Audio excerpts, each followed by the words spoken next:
Welcome back. Hank, you with us? Hank is here. All right. Happy Thursday, everybody. Welcome to another edition, episode of the Unpopular Opinion. My co-host Tim, and back again is our man Hank. Um, if you guys remember me, I'm Sad.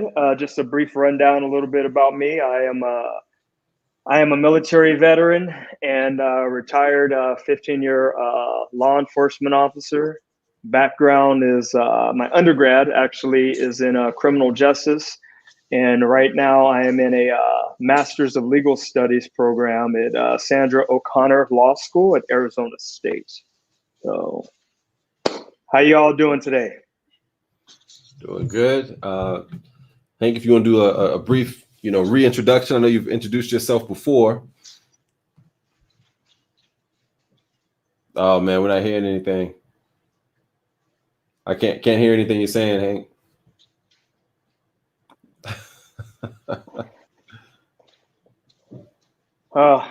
Hey, again. Hank, you might have to log off and log back on, man. Yeah. So I'll just do a brief introduction of myself then. So, Tim, I'm a military veteran as well, and I have a bachelor's in information technology, and I'm also working on my master's. Do a lot of investing, whether it's real estate, stock market, or just loaning money to companies. So we're supposed to have a full panel today. I guess you can call it a full panel. There's going to be 4 people with us today, or 4 in total. But one guy's having technical issues, and the other guy hasn't jumped in yet. So like I said, it'll just be you and I until we work out the kinks. Hey, it's all good, man. I'm ready to go. Let's start with the first topic. Yeah, Hank's in there now. Hank, can you hear us? I can hear you guys. Can y'all hear me? Okay. Yep, we sure can. All right, so we'll give you a chance to go ahead and reintroduce yourself. Okay, so Hank, I'm also a military member. Been in the Air Force for a total of 11 years. I've done it as an active duty, a reservist, and now federally employed as an aircraft electrician on 3 different aircraft.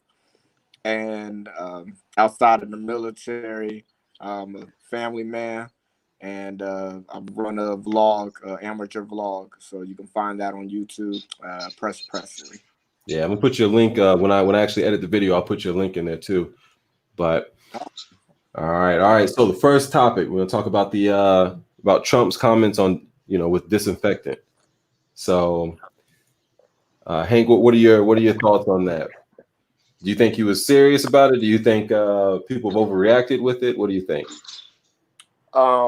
First and foremost, he was serious, despite his later comments when he said that he was asking a question to be sarcastic. I don't believe that at all. He was dead serious when he posed the question, saying that they should look into the disinfectants. I don't have the exact quote in front of me, but he didn't tell people to inject themselves in disinfectant or drink it, but he did ask his doctors to essentially look into it. He wasn't being sarcastic. That's just not what was the case. He was being dead serious. Yeah. Now, do you think he was talking about like Lysol and bleach and all this stuff, like all the memes that you see on Facebook? Because I don't think that's what he was referring to at all. I know there's an article that was printed in the there's like an echo, really bad echo. Is that My you bad. said? Oh, okay. But I know there was an article that was printed in I think the LA Times back in 2009. I think I have to find the article, but it was talking about a disinfectant that was more powerful than or more effective at killing bacteria, and germs and things like that than bleach, right? And it was also safe to consume, but it was just called a disinfectant. So I wonder if that's what he was actually referring to. And even though I don't think he should have mentioned it, until he had backing and evidence to prove that it was effective, but I think that may have been what he was alluding to. If that is the case, I wish he would have said that instead of saying he was being sarcastic. If he was talking about what you were talking about, I think that is an opportunity for him to clear that up, But because he didn't do that, it makes me believe that he was talking about Lysol and bleach Okay. of that nature. And also, I would say you look at the spike in different states. I couldn't pull up an article I had up earlier about in New York. They talk about in 18 hours how many calls they got from people just asking poison control about whether or not they should be drinking bleach and drinking Lysol. To the point where Lysol themselves has had to make a statement like, "Hey, don't drink our products." Yeah. So when Hold on. We you're the just had president of the Aaron just popped in. Aaron just popped in. Sorry about that. All right. So we also have Aaron Dozier. I'm gonna let you go ahead and introduce yourself real quick. I'm gonna let him finish his thoughts. Hello, my good people. Aaron Dozier chiming in. Sorry, I was a little off timing. I had a little technical difficulties, but I'm ready to rock and roll. All right. So right now we're just talking about Trump's comments on disinfectant. All right. Yeah. So I'm gonna let Hank finish his thoughts. Sorry to cut you off, man. No, you're fine. Welcome. You said Aaron, right? Yes, sir. Welcome. Pleasure. But yeah, so he was being dead serious, and the fact again that Lysol as a company had to come out and address it and basically say don't drink our products.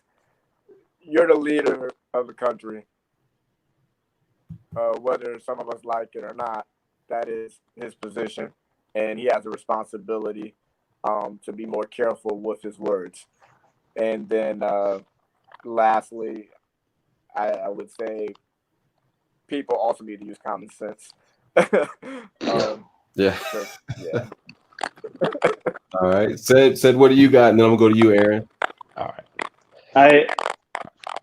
I don't got too much more to add than what Hank just kind of summed it up. Was that a few weeks ago, or maybe about a month ago, when he the lady, the older lady, and the man took the remember they took the tablets that you can get from a fish store. I guess they're for like outdoor ponds for like koi fish. Okay. I remember that the husband died, and I don't remember if the lady died or not. And they were basically saying that, our president basically was talking about this ingredient that was in there. But like Hank said too, we got to use common sense. And that's the thing I'm going to say. I guess I'm not going to pile on our president. I think right now it's a rough time for the entire country. So believe it or not, I'm gonna give him a pass. There's so much, especially, I'm sure when we talk to my man here, all of us have so much information overload when it comes to the stuff with COVID. All of us have probably thinks we're epidemiologists, right? How many YouTube videos and Facebook posts have we seen over the past month that everybody has statistics better than the CDC, and a doctor here, a doctor there. So for me, I'm gonna give him a little bit of a pass. Maybe I think that sometimes he speaks. I think a lot of us, our brains are processing, then we speak. I think that he's a little backwards, like he's speaking and his brain is trying to catch up with his mouth, right? And I know that sounds disrespectful. So sometimes he winds up sounding really, really bad with his words. And you see other people, I don't know. I think didn't he split ways with Fauci? Didn't they kind of have a separation or something that like they're I know they were having issues because they're not agreeing on the information that each one of them are sharing. Yeah, I believe so. But I don't know if he plans on firing him. I don't even know if he can. So I don't know. But Doge, I'll let you go ahead and say your piece real quick. When it comes to the whole Lysol comment, I didn't really research everything into what he said, because I've heard that he was making a comment, and it wasn't being a sarcastic comment, but he was just making a comment off of what some scientists or researchers said. And I think in his own quirky way, he was, well, just inject yourself with Lysol.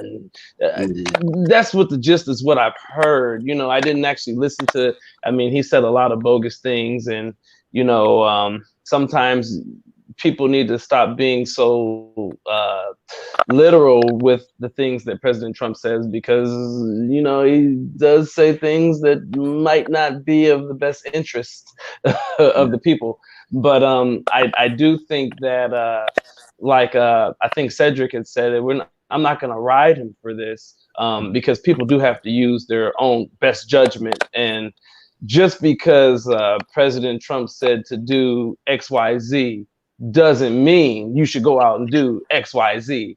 I mean, anybody that doesn't research what they're about to do, they just listen to somebody blindly, they're a fool. And whatever they happens to them deserves to happen to them, because they didn't put in their own, use their own logic, or they didn't go and find more than one resource. They just went with the first thing they heard. If somebody said, if you jump off this bridge because there's a pot of gold at the end, are you going to just go jumping wildly? Or are you going to research to see if the gold's really there? I mean, same thing with this Lysol. Are you just going to go inject it or drink it wildly because he said it? Or are you going to research to see if it's really good for you to do during this virus? You know? Right. And I mean, he did also, you know, preface his statement by saying that I'm not a medical doctor, you know. Right.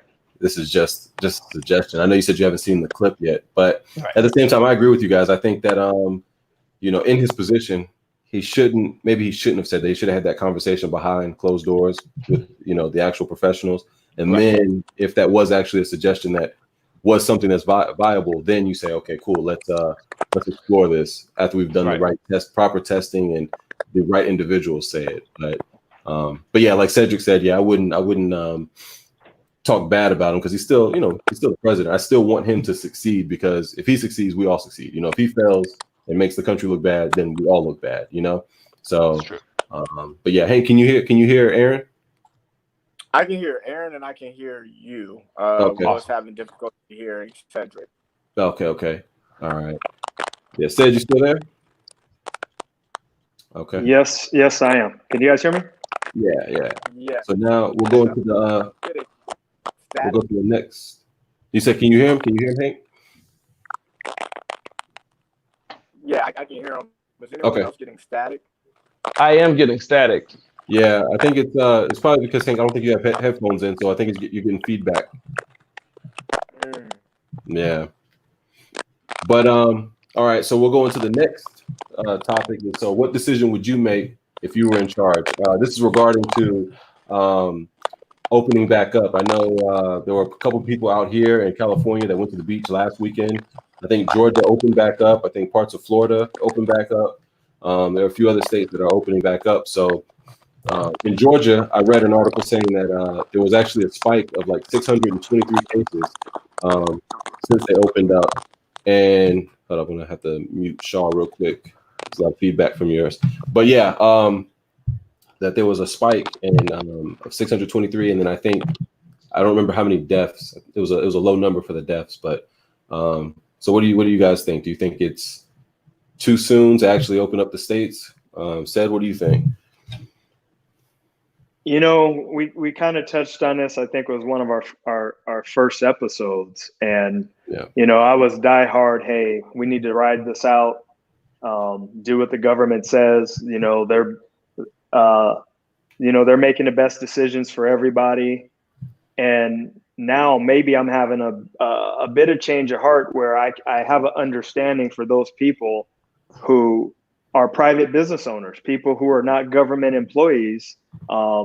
What do these people supposed to do? If you look at all of the things that that our government is putting in place, it's kind of ridiculous. They're saying, okay, well, you guys don't, Hank, Doge, okay, you guys don't have to pay your car payments for 3 or 4 months, but then at the end of the 3 or 4 months, I mean, you still have to pay it, and then they're still compounding the interest on your loan. So it's not a fix. If the government really wanted to do something, they could say, hey, this is what we're going to do, is we're not going to hold anything against you for not paying your mortgage or your car for 3 or 4 months, and we're not going to compound that interest, you know, on it either.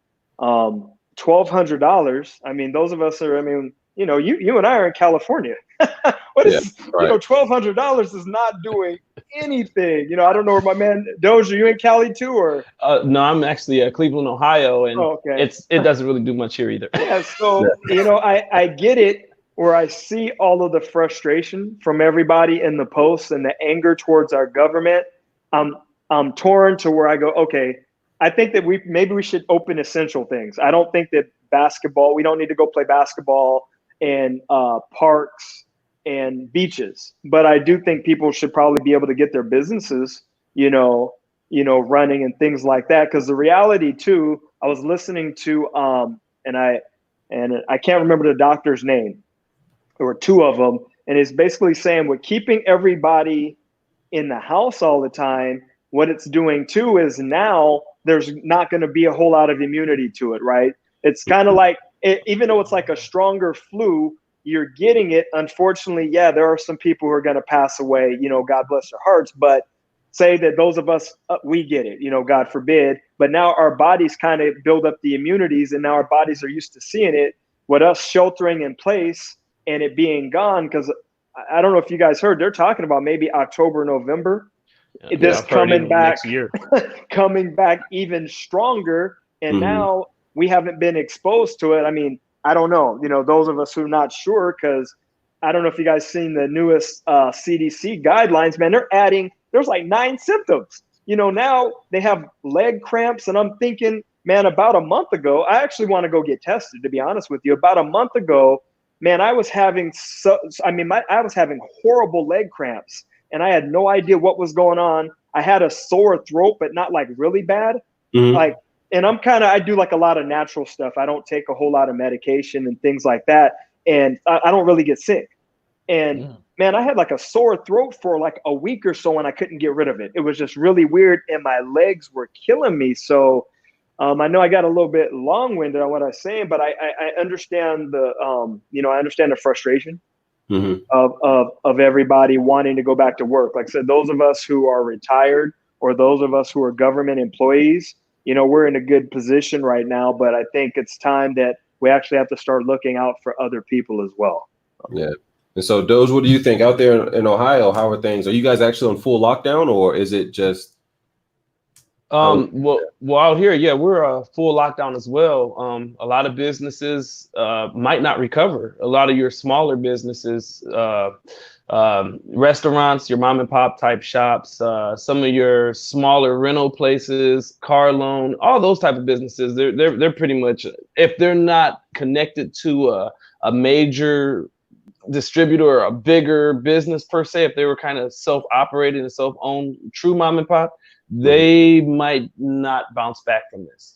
Right. I agree a lot with what Cedric had said. I mean, if the government was sincere and really trying to help us as the American people during this pandemic, with them saying, hey, you don't have to pay your car note, or hey, you don't have to pay this bill, house note, whatever. If they were to do away with the interest rates, if they were to make it not even a debt forgiveness, but just say, listen, this is a serious pandemic. This is a very serious health issue. We cannot continue on in this country. We're suspending without repercussion or recourse all financial payments. Businesses are not going to like that. But if this pandemic and this COVID-19 is as serious as it is for them to have to shut down every state and all the cities with all the different businesses and commerce running, where they know that economy is going to suffer behind it, the government has to step in and do the right thing. Like, I know that they've put all these different budget plans in place. What are these budgets for? We're going to give so many billions of dollars to, okay, well, if you're giving these billions of dollars, if that's the case, why are they still going to come after the everyday American consumer that has bills and utilities to pay, that they're saying at the end of this, you still got to pay? If these companies are getting all this extra money, that should be nullified, and the government and these companies need to work that out together so that we're not the ones taking the brunt of it. I mean, there's got to be something to give. And like Cedric has said, I know that we can't stay shut down forever, and the body's not going to build immunity to it with us sitting in the house, but it's kind of a lose-lose. You know, it all goes back to the beginning of this virus, even the outbreak happening in the first place. Scientists, doctors, they know what they're doing when these type of things get out. And I don't think it was a mistake or accident that it happened. So those are the other the outlying things that we have to remember. Yeah. There's something bigger happening behind it. We, as the people, just don't know or see it. Yeah, but I think you know, even with the idea of trying to you know, have the government bail everybody out and defer, you know, payments and things of that nature, I think there's still a financial, you know, ramification to that. So because let's say you're a you know, what do you call it? You own rental properties or whatever, right? And so you have tenants. And so if the government says, hey, you need to allow these people to live in your property rent free, but yet you're still responsible for making the mortgage payments on your property, right? So, and then even if you say, okay, well, even rental properties, you don't have to, okay, Hank just came back. But if you say even on rental properties, you don't have to pay the mortgages, now the banks are taking a hit because the banks still have to cover all that debt, you know? So, hey, but what he and I were saying, but if it's a forgiveness, so say that if you have rental properties, the bank is still forgiving you that you don't have to pay them. Right. See what I mean? So say if I'm renting from you, and I can't work. I just, you know, for whatever reason, I got laid off because the business or whatever, and now the bank says you're not liable because I can't pay. So it's all forgiveness. It works out because didn't they just give a whole bunch of money to United Airlines and these airlines? Right. I mean, what? And here's the thing: they're building, they're bailing out Big Brother, you know, and big business, right? But they're not looking out for the small businesses. It makes no sense. Well, I think it does make sense in a way because these big businesses employ thousands of people, sometimes hundreds of thousands of people. So if American Airlines goes under, you know, you have thousands of people who are going to be out of a job. There are thousands of people who are out of a job right now, but you're going to have way more people out of a job. But I think banks take a huge hit if they have to, you know, reduce they're no longer getting money from the mortgages, right? And let's say everybody decides, hey, I want to pull my money out or whatever, you know, you have like a run on the bank or something like that. Banks may not have the cash on hand, you know, with fractional banking, banks can loan up to 9 times the amount of money that they actually have on hand, you know? So I think there's a lot of, it's like a domino effect. And if you don't, you got to try to fix certain areas, you know, that are vital, you know, but you can't save everything. And I think we're at what, 30 million people are unemployed at this moment. So as of the new numbers that came out. So I got a question for you then. If I can't work, and say that all of us are we lost our jobs. We can't get on United Airlines because we can't buy the tickets. So that's how their revenue is based on us, the consumer, and the consumer's getting their legs pulled from underneath them. You see what I mean? So now you're giving money for the businesses to stay in place, but they're not helping us. It's like having a table and then just pulling the legs from underneath it. I mean, really, it is. Yeah, I think it's, you know, you're trying to fix a horrible situation, right? Like you're trying to fix a broken leg, and let's say you're in the woods by yourself. You're trying to fix this broken leg. What do you save? You know, like it's a tough situation, I think, because if you allow, like I said, if you allow certain businesses to go under, if you allow banks to fail, or if you allow airlines to fail, or major employers to fail, then, you know, a lot of jobs will definitely be lost. And all you can do is sustain them.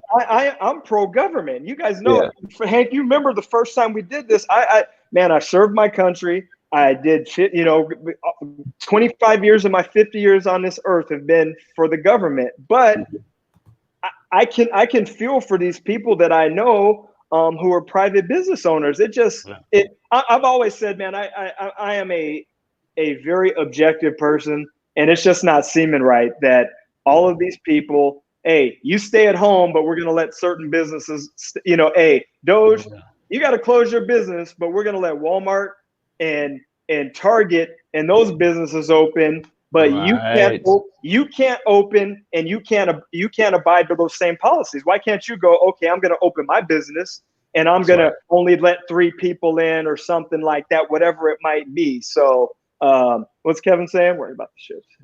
Yeah. So, I mean, he's in agreement with you, I believe.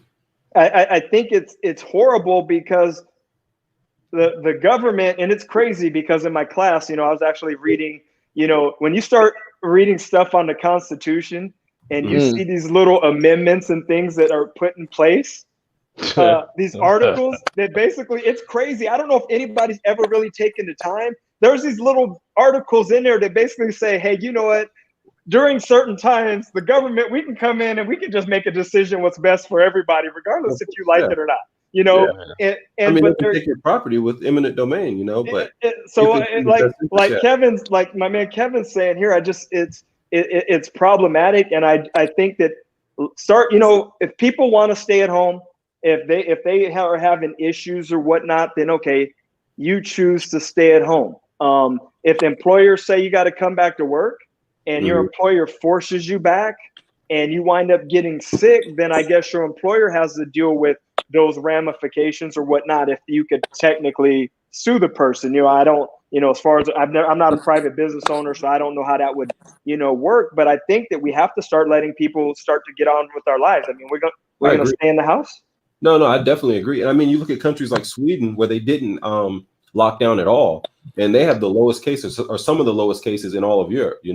That's because their people don't go to the hospital. I mean, I don't know. I don't know if that's true or not, but yeah. So, but then I mean, you look at India, who's had like probably the strictest lockdown. I believe they beat their people if they're out and about. And they've only had, I think, 1,000 cases. They have the second largest population. They've only had 1,000 cases there. So I really don't know which one is better, but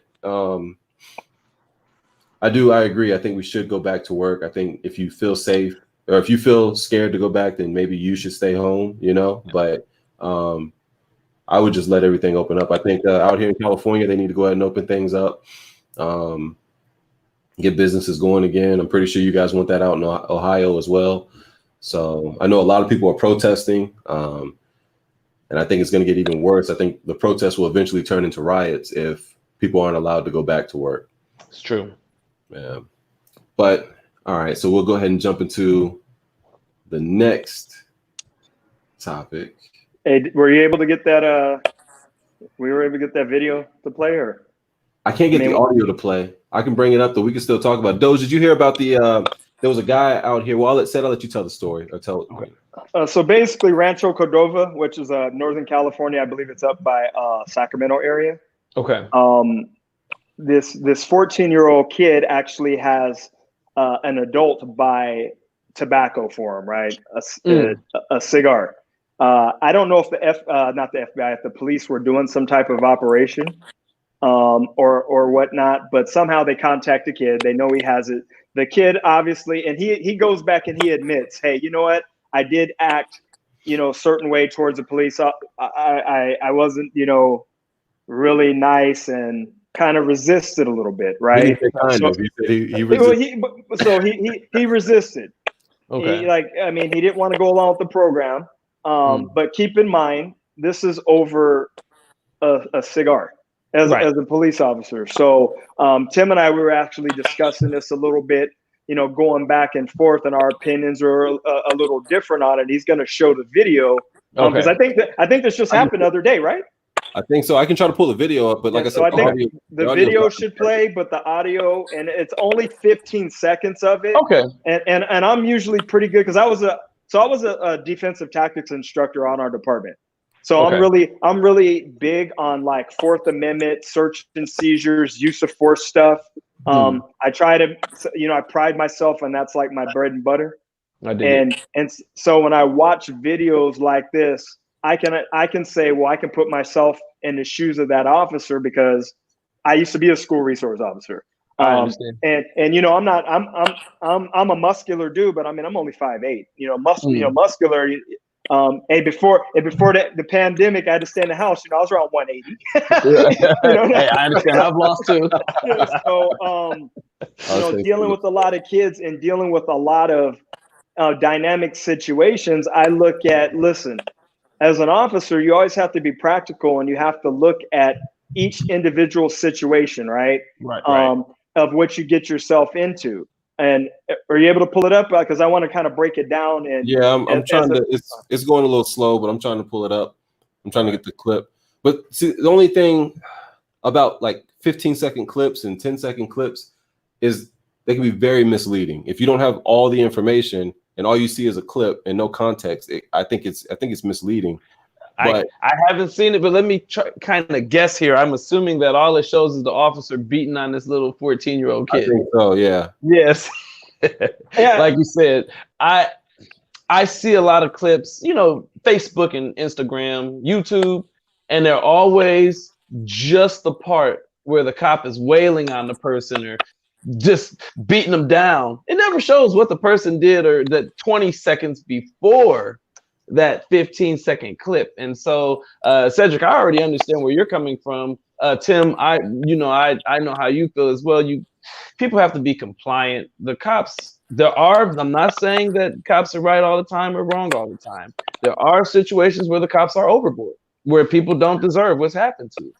But at the same time, there are also instances where people have pushed the cop over the edge. And if you have a nightstick or a gun and you are it's human nature. You're going to be the aggressor. If that person shows you a little bit of resistance, you have the upper hand, you're going to use it. That's human nature. So a lot of times when these people are resisting or whatever made the cop or the authority triggered to go and do what they've done to cause actual harm, it's because the person did something to trigger that.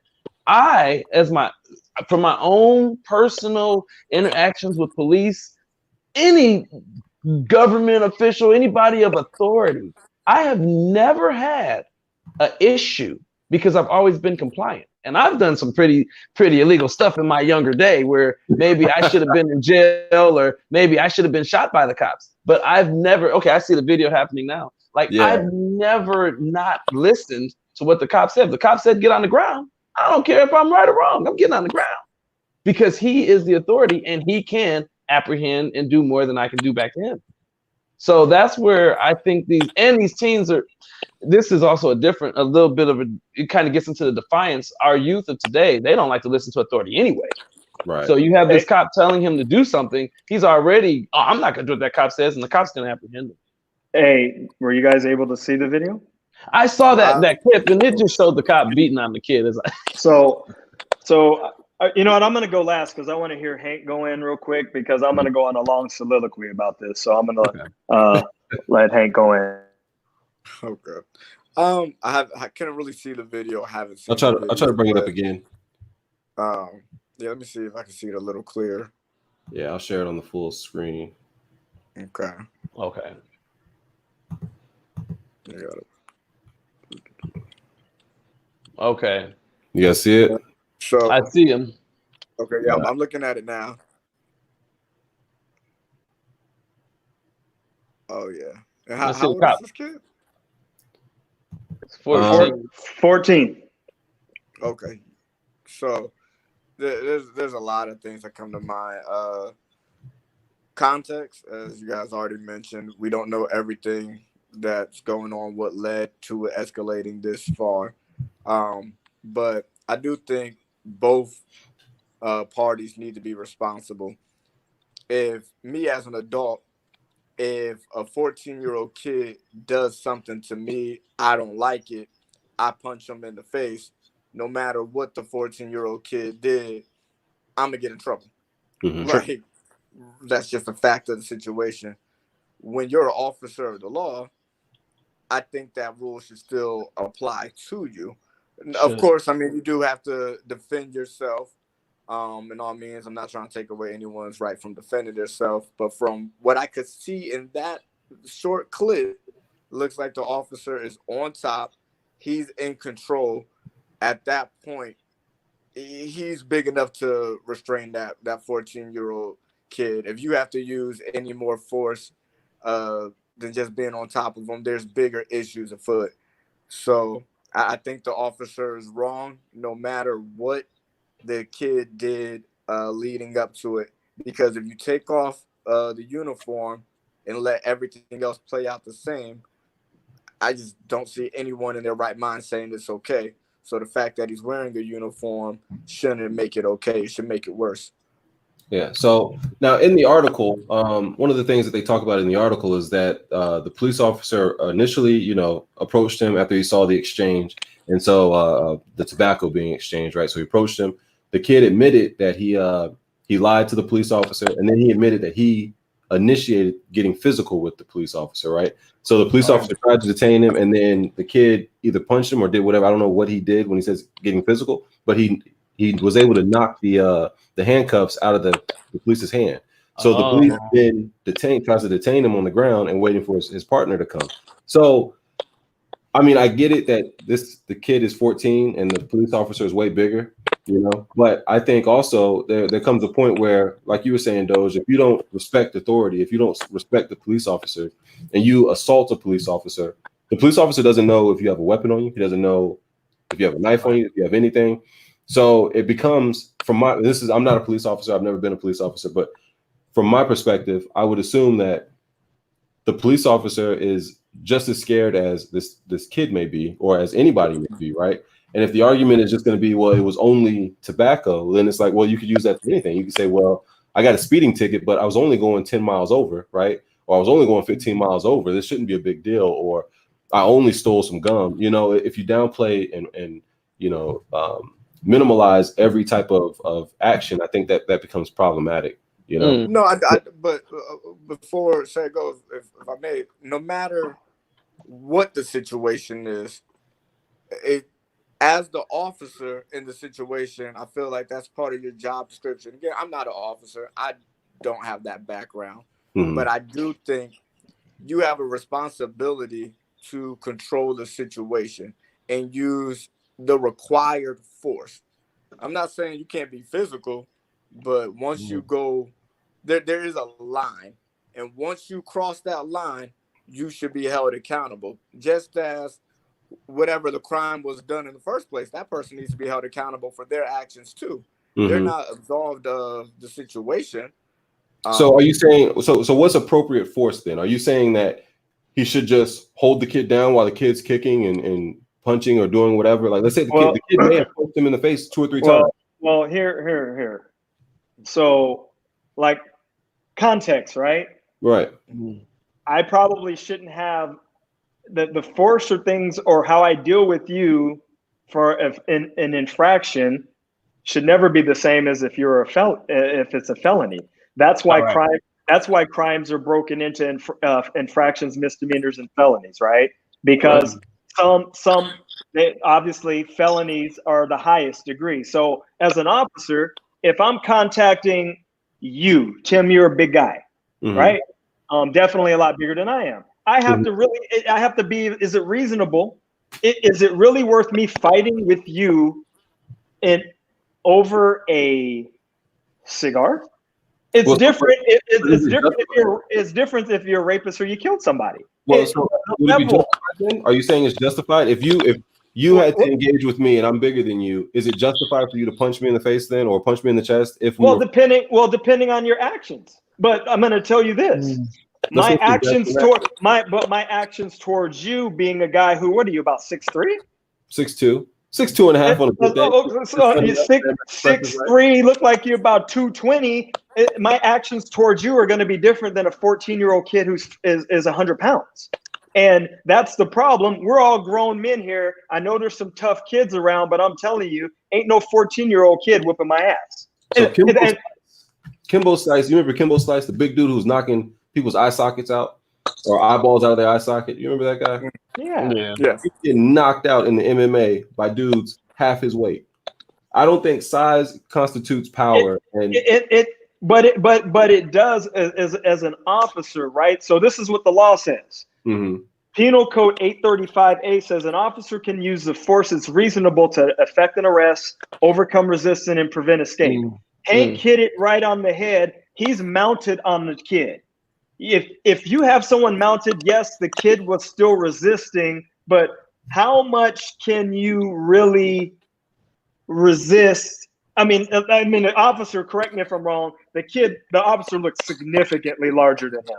I've had to roll around with quite a few kids that were larger than me. But here's the thing: a 16-year-old can never be as strong as a grown man. It doesn't matter his size. And so I don't know if that's true. I don't know about that. I do feel this, like you said, Cedric, the cop is a lot bigger than that kid. And unfortunately, the kid refused to succumb. And the officer should not have punched him in the face, per se. I'm not an officer, like you guys said, so I can't say if that's... I mean, should he stun gun him? I mean, that definitely takes the kid. Is that excessive force? You know, where does the excessive force come?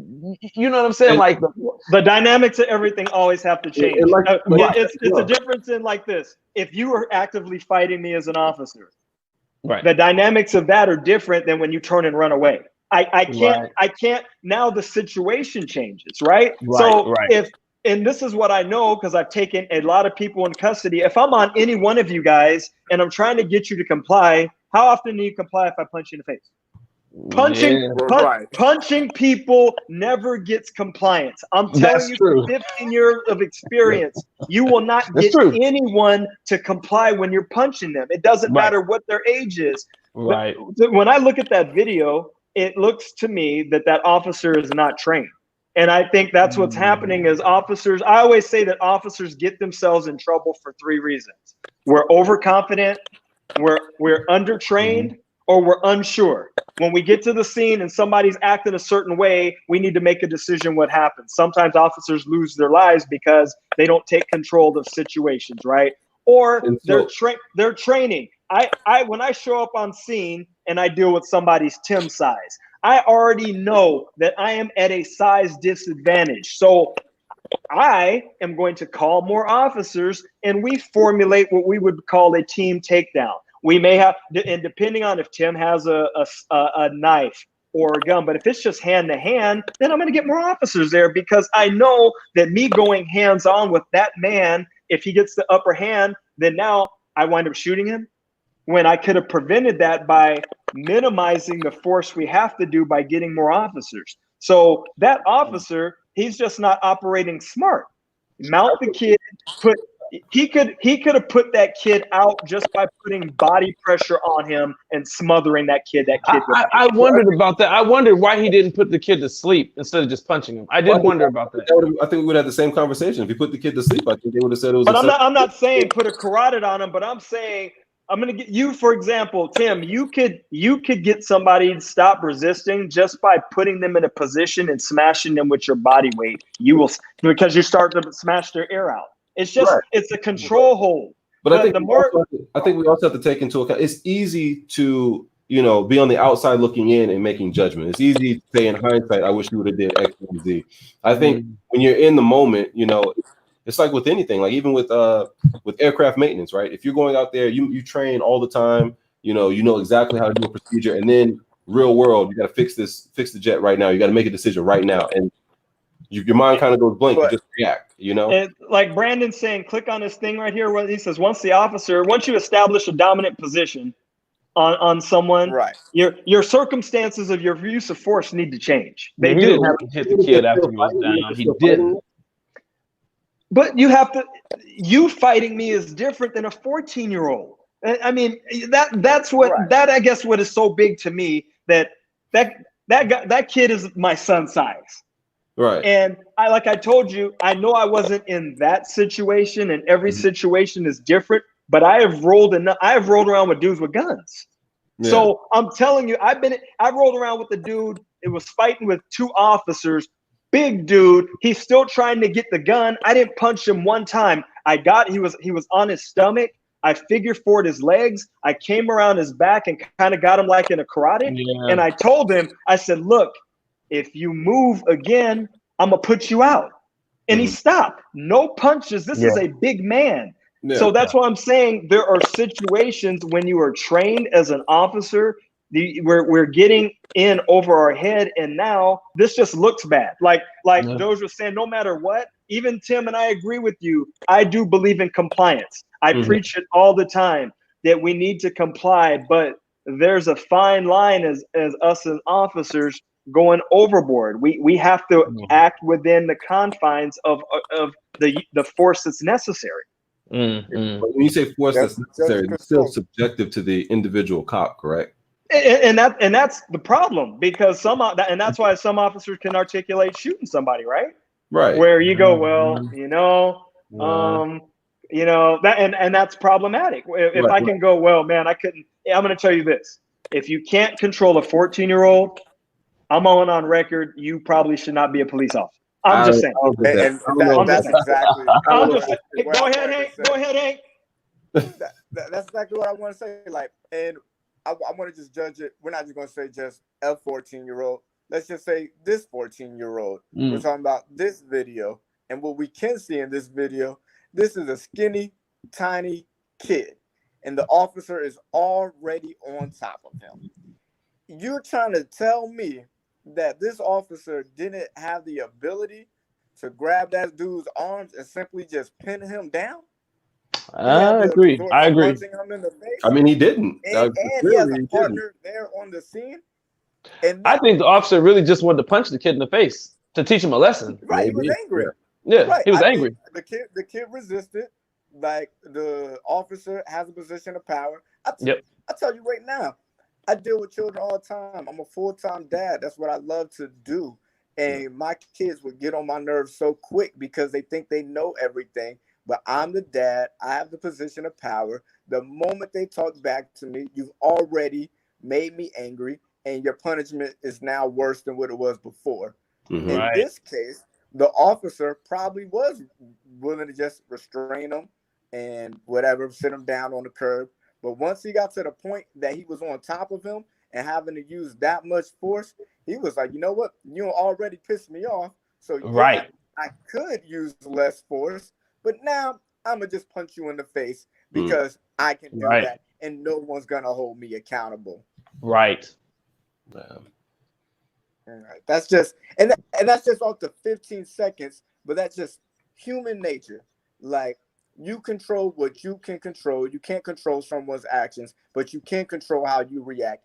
As an officer of the law, you should be in better control than a 14-year-old kid. You should. If a 14-year-old kid punches the officer, we can say, you know what, he's young, he's immature. We can give him a lot of excuses. When you're an adult, those excuses, they start to run out a lot quicker. My boy said bad statement. See, 5'11" and is still a kid. I'm just sorry. Because I'm gonna tell you that. You said 5'11" still a kid? There are grown men who aren't 5'11". Yeah, but I'm not 5'11", but I can. But what I'm gonna tell you is the strength will not be the same. You know how I know this? I train with kids who train that are good, and trust me, they are tough. So these are kids who are trained, right? And I notice one thing that I always have over them is they cannot deal with my strength. And these kids train all the time. It's the same thing. We're the same things as well, right? Yeah, and so should every officer should too. But every officer doesn't, right? Well, that's problematic. So again, like, hey, if you can't handle a 14-year-old, don't be a cop. Right. That's all I'm saying. 5'11". I mean, he handled the 14-year-old. He did more than handle. He handled him. So you don't think that the kid, I don't even want to call him a kid, you don't think the teenager takes any responsibility at all? Absolutely. No, I think he does take responsibility. So you don't think that he put himself in a situation to where he was going to get punched? I'm going to give you a scenario. Hey, I want to give you guys a scenario here. Listen to this real quick. When I was a new patrol officer in 2005, typically as officers,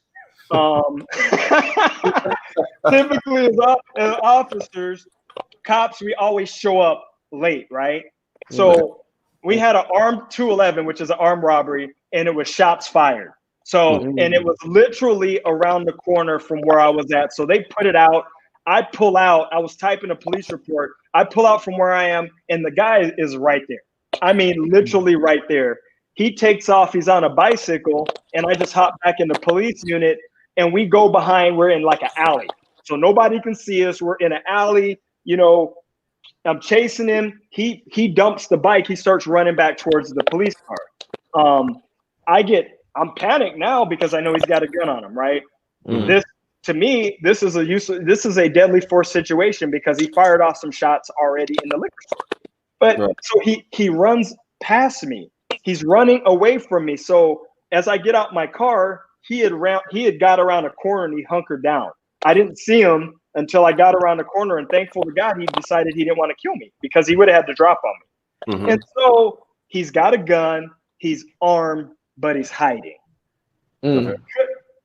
Should I still shoot him? Based on Sadly, what he did? a lot of cops would have shot him. I would have shot him. I mean, if I was Hey, this is for Tim because I'm using his same thing. Hold on, based on what he did 5 minutes ago, and now he's hiding, and I can see no gun. I see no gun. He's hiding from me. Should I just shoot him, or did the dynamics change a little bit? Well, I think the correct answer is the dynamics changed. But I think if I were in the situation, I probably would have shot him. But I'm not a cop, so it's probably a good thing that I'm not a cop because that's because now I don't know. I mean, I know that he has a gun. I know he's willing to shoot, right? And he's hiding. He's running from me. If I approach him, what stops him from standing up and shooting me? Right. Yes. However, so I can't project what you're going to do. I can't. I can't shoot you and say, well, 20 seconds later he was going to run. I got to deal with the circumstances I have right now. Yes, it is a very dynamic situation that I know you have a gun on you somewhere, but I don't see it. And I see that you're actively trying to hunker down and hide. Yeah. So go ahead, Dove. I think the dynamic, like you said, you don't necessarily just shoot the guy. You tell him to come out with your hands up where I can see them.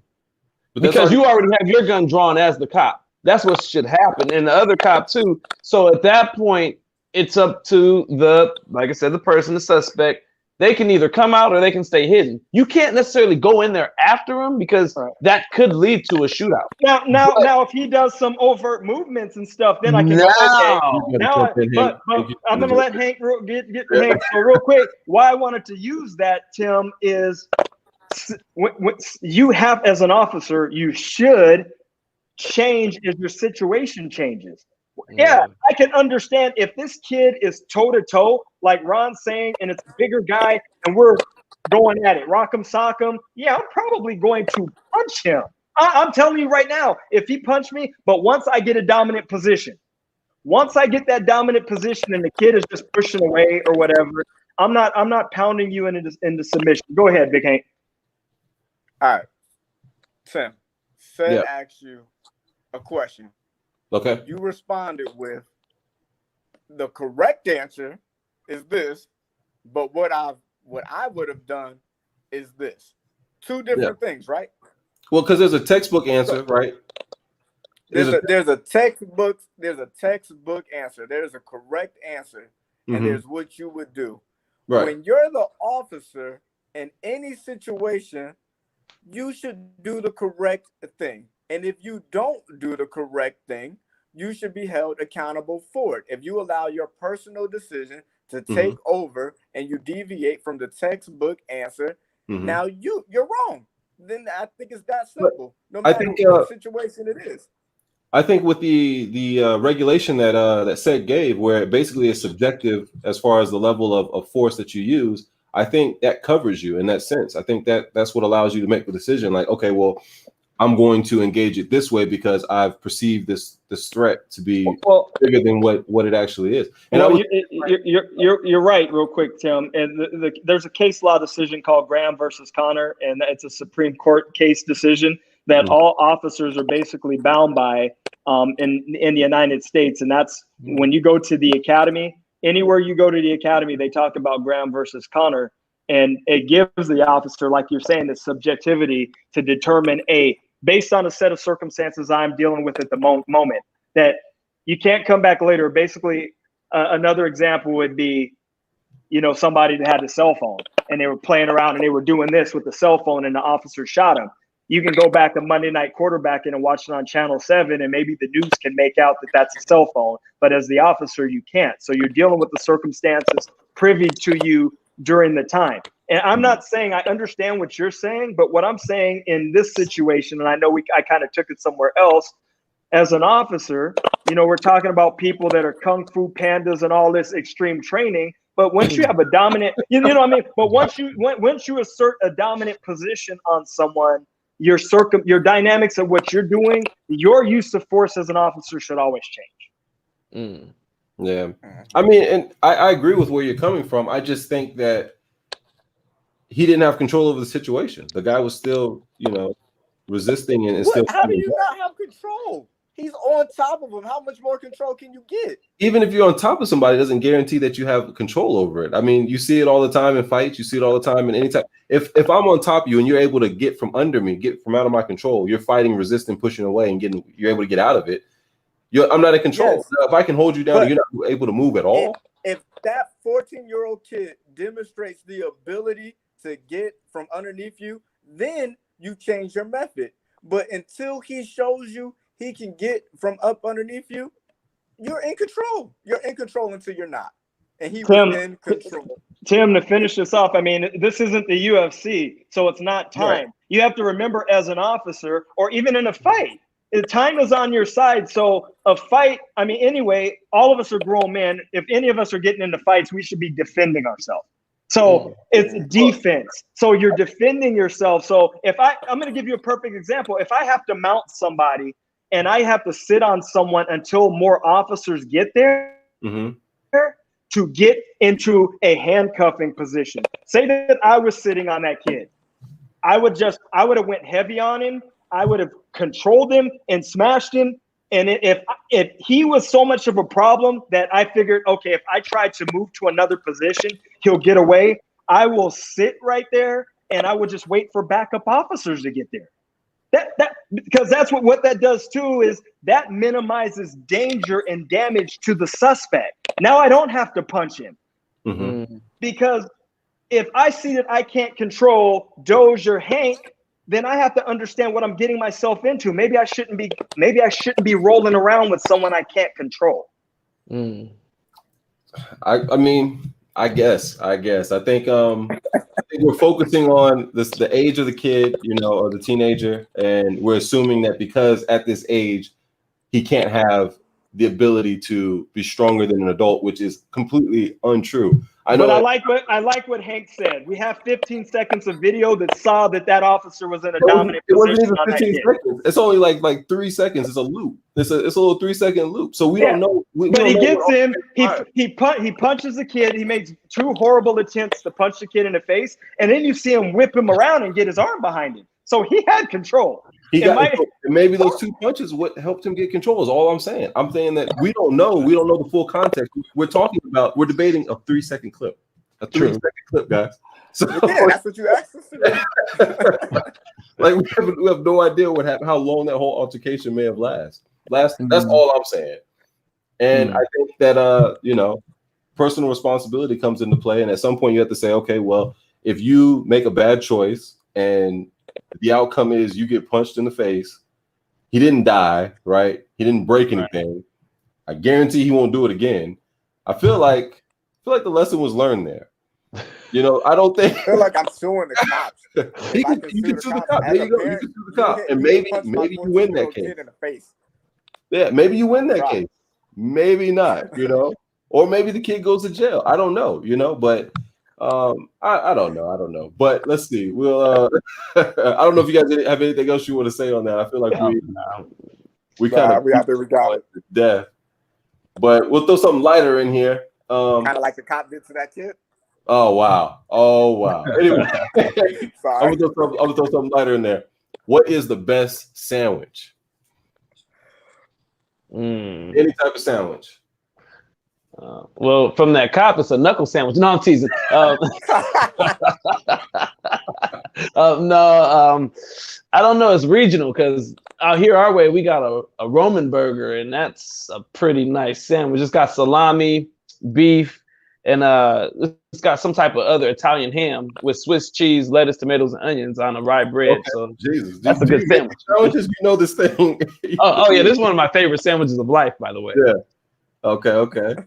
Hank, which one are you more in favor of? Man, I think the perfect sandwich, probably any kind of like barbecue rib sandwich. Uh, I don't really care so much what kind of bread it is, as long as it's not sticking to the roof of my mouth. Yeah. But nice barbecue rib sandwich, and that's it. I'm about to let you guys know about the classic. It's gonna when I tell you this, you guys are gonna say, "Oh, I wish I would have said it." I should actually get said sandwich before I tell you mine. I'm gonna go ahead and tell you mine. This is classic, throwback, whatever you want to call it. Peanut butter and jelly. Oh, You can't go wrong with it. Hey, you know why I'm not surprised he said that? Why? Because last week he said that Lupe Fiasco was the greatest rapper alive. Wow. oh no, that hurts. I got him on. We got him on tape saying that. Oh no, that's a crash and burn. Y'all did a good job naming this unpopular opinion. Yeah, Who in their right mind picking Lupe as the Wow. First off, y'all will come for me for Lupe. Lupe have you guys listened to Food and Liquor 2? That's all I want to know. Have you listened to it? If you haven't listened to it, I don't even Hey, do you see what Brandon? Look what Brandon said about it. He said, I hope your favorite sandwich is better than your favorite rapper. Crazy. Very crazy. Wow.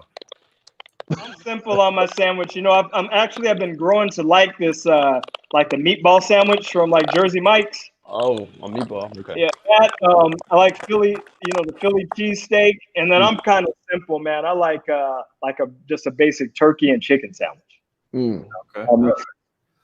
All right. And so those are all the questions I have preloaded. So I don't know if you guys have anything else you want to add. No, man. Hey, did you take some? No, I don't know how old Hank and Doge, are. I don't know. Are y'all youngsters too, like Tim? I'm a youngster. I'll say that I'm a youngster. I'll be 30 in July. So oh yeah, y'all are youngsters. So this whole Lupe Fiasco. See, I'm a Tupac guy. That's Tupac all day. So I don't even. All right, so we'll throw it out there. Then we'll throw it out there. Who is your favorite rapper right now? Now? Lyrics. Just lyrics and don't answer yet. Let me back out and back in. My phone went out again. Wait, now it's working. What happened? What'd you say, Hank? Okay, well shoot. Oh, it's you. Every time you talk, I get a lot of feedback now. Oh, yeah. I think it's because, like I was saying, you don't have headphones on, so I think it's just playing the audio back through. But okay. But yeah, did you hear the question? I think you said who is best rapper right now? Yeah. Was that the question?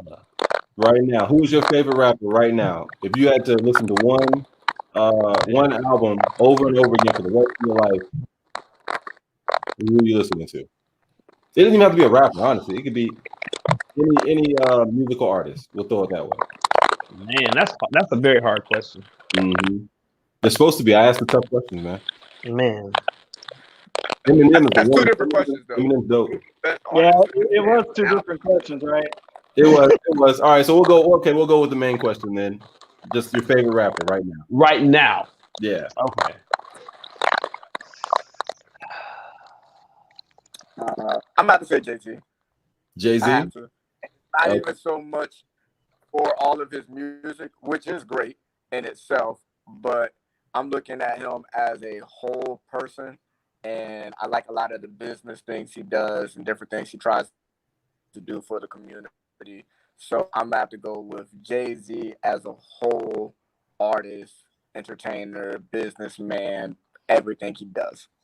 So the fact that he sold drugs, how do you feel about that? And that he potentially killed a lot of people in the community. You threw that in there. Like, we won't talk about that part. No, I'm just saying because we go a whole person concept. Because that's the only thing I dislike about Jay-Z and the rappers who like rap about selling drugs. Your past does not define your success. You said what? I didn't hear you. Your past doesn't define your success. He says your past doesn't define your success. But I think it plays a big role. You don't think so? You don't think that it should play some role? Well, yeah, but if we hold everybody to the same standard, but we don't. Right. Because we are critical of someone like Jay-Z, who was an ex-drug dealer who turned around his life and is very successful. Yet all four of us, when they lift this COVID ban, can hop in a car and we can drive to Las Vegas, and they have a museum, a gangster museum of mobsters who sold dope, who killed people, and it's on. They got their own channel on cable, and we glorify them all the time. Yeah. So that's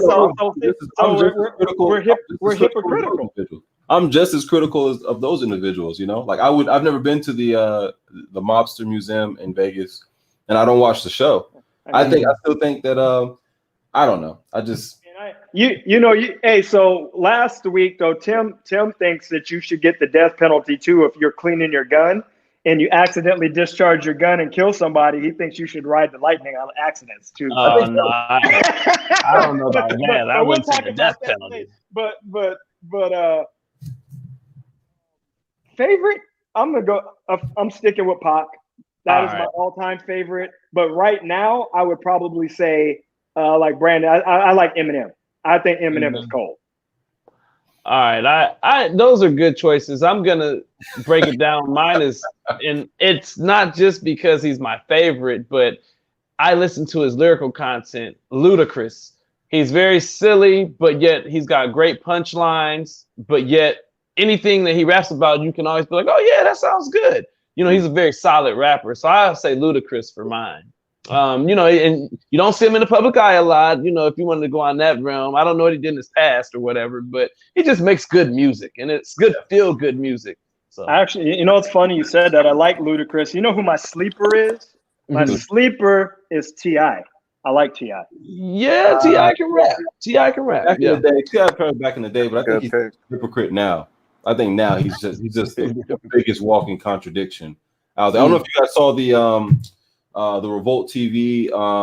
They did a little panel type thing where they had Killer Mike, Candace Owens, T.I., and then two other people. I'm not sure who they were, but and they're supposed to talk about like issues in the Black community, and then it basically just turned into this. I don't know. You know what? It's funny you brought that up, but that actually made me like T.I. I saw it. It's that unless they did a recent one. You're talking about one they did a little while ago, right?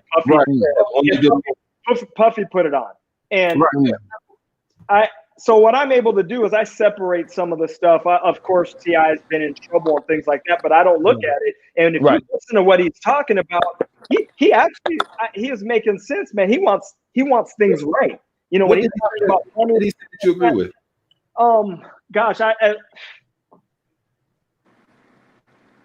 know. I'm trying to think of some things that they were talking about specifically because I watched this about it's probably been several months. Yeah. And because Candace was, you know, talking about, you know, her views and talking about political office and stuff. And, you know, they touched on stuff didn't they touch on stuff like police brutality and all those type of things. And I think he was making some valid points on, even though I think what you're doing is being critical of saying, well, he says he wants some things, but then he lives his life a different way, right? Well, I'm just saying, even the talking points that he had in that little forum were completely incorrect, and it was all emotion, right? Like, so if you watch it, when Candace would give him fact after fact after fact, you know, he would just come with emotions or try to get the crowd to respond emotionally, you know, by making statements that had nothing to do with what was being talked about, you know. It even got to the point, it got so bad that Killer Mike had to actually jump in and kind of repeat what Candace Owens was saying, but just in more layman's terms, I guess. But I don't know. I think we should watch it again and then have a conversation about it because it was some good stuff. I will. Like I said, it's been several months, so that's why when you're like asking me specifics, I'm kind of like, But yeah, I watched it and I actually was like, man, you know what? Yeah, I can understand where he's coming from when he was saying certain things. Yeah, she made some. I mean, I think they both were, you know, made valid points, but I definitely I like T.I. Like I said, sometimes maybe, and he's young, so see, I understand too sometimes with people with troubled pasts that, you know, people make bad decisions. I know he's got, you know, in trouble with guns and stuff multiple times. I think he's like that. And what? I said I think he's like a 2-time felon. And he still got guns. He's not supposed to have guns. I think that's part of the reason why he got his other felony. So, but I mean, but then rehabilitation. Yeah, but then he also kind of promotes himself as, a leader in the black community or a voice for the black community. And I think I don't think he should have that position or be able to put himself. He shouldn't be a voice for the black community. Yeah. But okay, so this is gonna take us way to a different topic. So when we talk about voices in the black community, right? Mm-hmm. So unfortunately, the black community doesn't really have a whole lot of leaders, right? It just doesn't. And then one of the things that are typically talked about, or they say that successful brothers like ourselves, if we grow up in certain areas, then we move out of those areas and then we go live in nice areas, where it's more affluent, which is our choice, but we never go back and we don't give back to those communities. Tim, remember I think we were at the shop and Ray was talking about this as well. He had brought up some stuff. We had talked about Nipsey and then Kobe Bryant, and they were saying, well, Kobe Bryant builds this facility in a nice area and not back in the neighborhoods. But my whole thing was, well, it's kind of his choice what he can and can't do. But when we talk about leaders, typically the people that we like to emulate for the most part are people that we probably have things in common with, usually, right? Mm-hmm. It's just like sports. Like for me, you guys probably have no idea who John Smith is or Kenny Monday, right? Mm-hmm. They were Olympic champion. I wrestle. So coming up wrestling, those guys were the top dogs. They were Olympic champions. So you kind of emulate, or you look up to certain people. I'm just using that as an example. So if you grow up in a certain culture, mm-hmm. and those of us who haven't grown up that way, they can't relate to any of us on this panel, but they can relate to someone like a T.I., right? Who has grew up in that type of neighborhood, and he's successful. I mean, he has. Ben Carson. What about Ben Carson? Ben Carson grew up in the hood. His mom was dirt poor. So what you did right now is you use you're using the exception. No, it's that. Hey, how many presidents are we on right now? What are we on? 45th. And they'll be at 45th, and they'll be like, well, you guys had one black president, so yeah. So how many Asian presidents have there been? None. But I'm saying, how many Ben Carsons are there in the neighborhood? So people are gravitating towards people that they feel that are tangible, right? That's why a lot of people in those in the projects and those, a lot of them don't aspire to be doctors and lawyers and things, because they don't see those things as being tangible, where they see that someone, well, T.I. grew up right around the corner from me, or so-and-so, and they made it and they were successful and they're on TV. And so they're rich. So those are the people who get instant clout.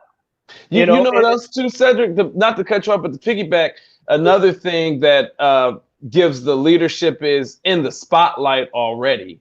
When people see that person in the spotlight, they tend to just give them a leadership role. I've seen that, especially of our community, the African-American community. Michael Jordan, he's nobody's role model, but because he was a great basketball player and, he had money with Nike, people look to him as a role model. LeBron James, go Cleveland. Now he's LA. He's a basketball player. He's doing great things for communities, because he's done things in Ohio, he's done things in Cali, he's done things abroad, which are very noteworthy. But the end of the day, he came from playing basketball, but because we saw him on TV and what he's done, he's a leader. So that's kind of how that leadership thing plays out. You'd have a doctor, nobody's ever heard of Dr. James Johnson around the corner at Cleveland Clinic. He's probably saved 100,000 lives.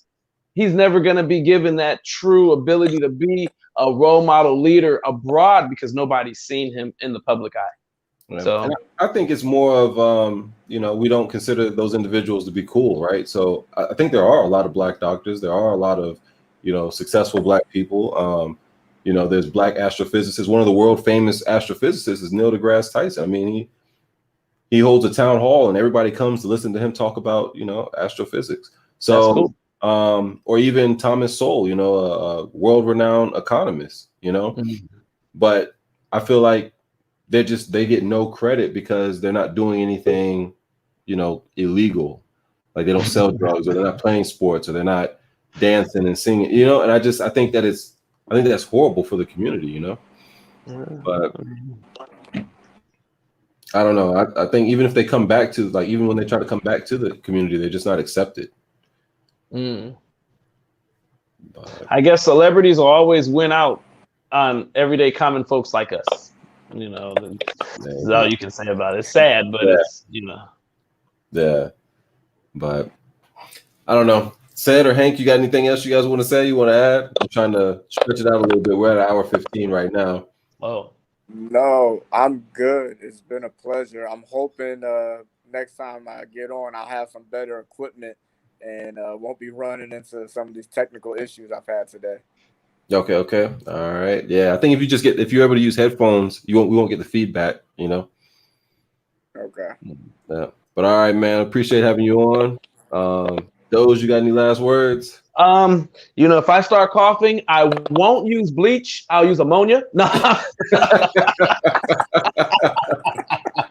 It's been a pleasure with all you guys on the panel, and I definitely look forward to this for the next set of topics on the unpopular belief. Yeah. All right, fellas. Thanks for coming out, man. We appreciate you guys. All right. Thank you, man. All right, guys. Thank you. All right, good night.